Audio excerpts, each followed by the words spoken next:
Welcome back to the Daily Rundown with me, Dan Morfitt.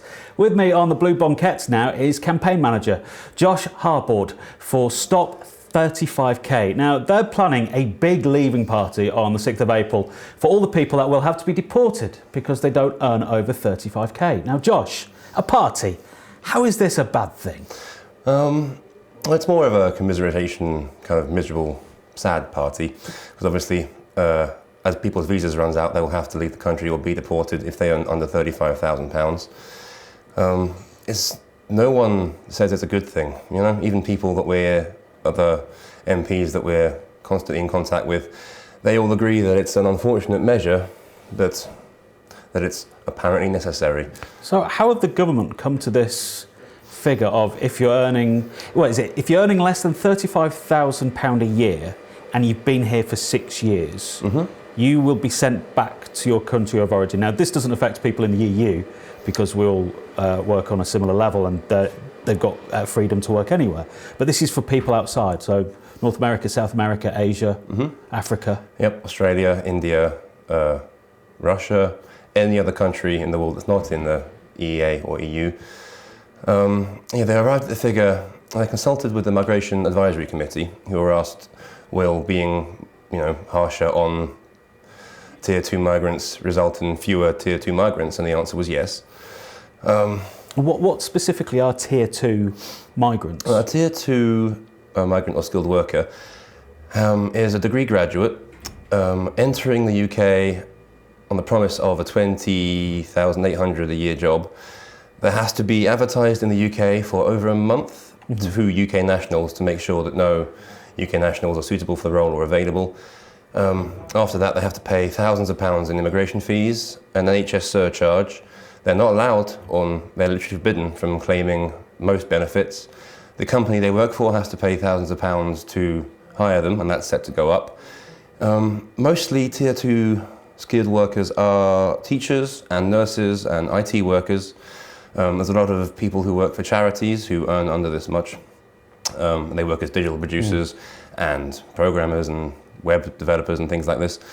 Things that are all helpful to British industry and, by the sounds of it, our public services as well. Yep, absolutely. Unison, I think, estimates that 16% of all public sector workers will have to be deported when their visa expires, along with 37% of migrant primary school teachers, 9% of migrant senior school teachers. So this is a huge swathe of the workforce that could be forced to leave the country because they don't earn this mythical £35,000. But isn't the average national salary something around £27,000, £28,000 at the moment? Yeah, there was one report that said that. If you ignore, I think, the top 10%, and it becomes more like 12,000. And certainly the median earning salary of Tier 2 is roughly £35,000, but that's in purely economic contribution terms, which is the only thing they're looking at, rather than social contribution, more cultural. But these people, of course, pay taxes, they pay national insurance, they become part of the community in jobs that they do, and we wanted to get rid of them. Successive governments of all colours and persuasions over the last 20, 30, even 50 years have always said that we need immigrants to boost our economy, help it along, and fill in the roles that maybe UK workers can't or won't. Surely this is going backwards in all that thinking. Yep, absolutely. It is very hard to reconcile this entire attitude with anything that's gone before, or indeed modern economic theory, or just common sense. But surely, after the Second World War, we had the Windrush, where we brought in lots and lots of people from the West Indies as part of the Commonwealth, and they came to fill nursing positions and came in to fill education roles. Now, if they're not settled here, they could be sent away. Yep, absolutely. And does this affect other parts of the Commonwealth, like Australia, like India, like Pakistan, as was? It affects everyone, doesn't it? Yep, absolutely. There's no special allowance, I think, made for any Commonwealth countries. Is there any dispensations? Can't workers or companies say, well, this person is vital to our organisation, vital for the good of the company. Well, the unfortunate response there is that in that case, why aren't they earning £35,000? Which, yeah, that's a very kind of catch-22 answer, isn't it? And like you said, when they come here first, they have to be on a promise of 20,800. To say that you're going to have a £15,000 increase, including inflation, in 6 years, that's a great career trajectory for anyone, whether you're British, European, or from any other part of the world. It's literally impossible for teachers who, at the starting kind of entry salary level, will not make it to £35,000 in 5 years. The threshold for entry is set to go up, I think, as recommended by the MSc, to 30,000. So at least it will become easier to get from 30,000 to 35,000. Of course, getting to 30,000 in the first place is the difficulty. Yeah, absolutely. Reading around this topic, because I haven't seen much about it, why is that the case? Well, yeah, it's been enshrined in law. It's happening this summer, isn't it? It's happening Wednesday. Wednesday? April 6th, yes. New tax year. Yeah, there's that. New tax year. On the same date that we're having this event and encouraging other people to have one around the country as well. Yeah, it's, what was I saying, April 6th? April the 6th. Yeah. But I'm guessing this is affecting not people just who have been here for 6 years, but maybe 16 years, maybe 20 years. Is this going to affect people in marriages, people that have got relationships, people that have got kids? Yep, absolutely. If you've been here for 10 years, then there are different rules that apply. But certainly it is breaking up relationships and families and couples. People are in their dream jobs and all kinds of things. There is the instance of one man named David who has MS, and his partner earns under £35,000 and is from the US, so she will have to leave. They could technically qualify for a spouse visa, but obviously with MS, he's not able to earn the minimum £18,600 that would qualify them for a spouse visa. So what's going to happen is she's going to leave, he's going to have to go back on benefits and NHS support, and they will have to communicate via long distance telephone calls, and at some point one of those phone calls may be their last. But this is his partner? Yep, absolutely. And they're splitting them up because of 35,000, but then, by the sounds of it, it'll actually cost more in the long run to take care of him, get him a carer, when he's already got one in his American partner. It's not as if, the charge from some people would be, well, they come over here, they're stealing our jobs, they're not speaking English. She's an American in a relationship with someone with MS. Yep. This, it seems, it's to cut your nose off to spite your face in some ways. Do you think it's to quell some people's fears about immigration, or do you think there's another motive there? Well, if there is another motive, then we've not heard of it yet from the Home Office in their various statements and replies to our petitions.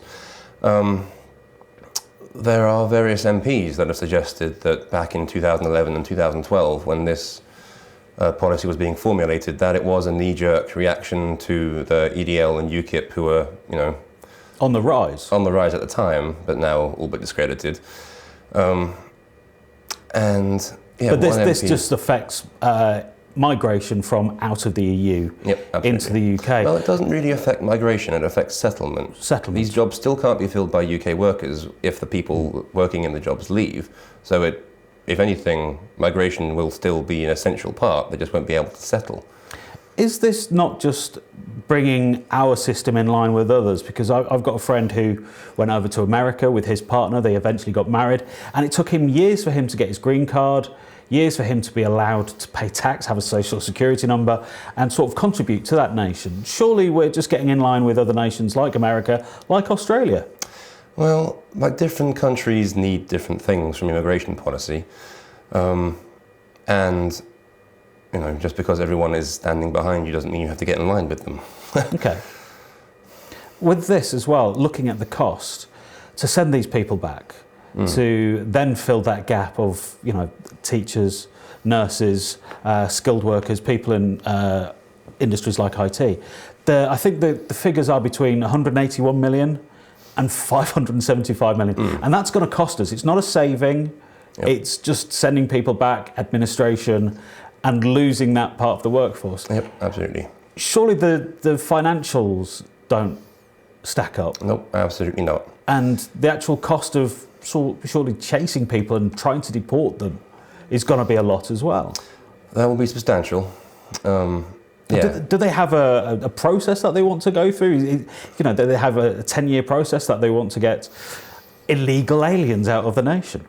Well, if they want to get illegal aliens out of the nation, then certainly do that if they feel they must. But this isn't doing that. This is going nowhere near those illegal aliens. It's specifically excluding skilled workers. It's, yeah, missing the mark by a good long mile.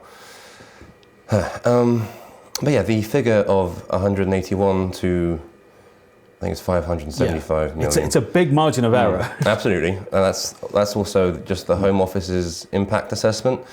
That's the own government report. The MAC who recommended the threshold, I think, estimated it'd be more like 751 million, which is over £750 million, which, you know, I mean, drop in the ocean in terms of the actual UK GDP, but certainly meaningful. And all these people who could be getting deported, have they been going through this process for a long time now, or is something going to happen almost quite quickly in the next 2 or 3 months for them? A lot of them don't know that they are in danger from this, because no matter what the Home Office says, they have not particularly warned everyone. And if they have, as they say, then why are so many people approaching our campaign saying, thank you for starting this, I had no idea I'd be affected? Yeah, they've certainly been going through being a Tier 2 skilled worker for, in some cases, 5 years. Once the process of deportation starts, then it's quite quick. They turn up at your house in between 4 and 8 o'clock in the morning and detain you.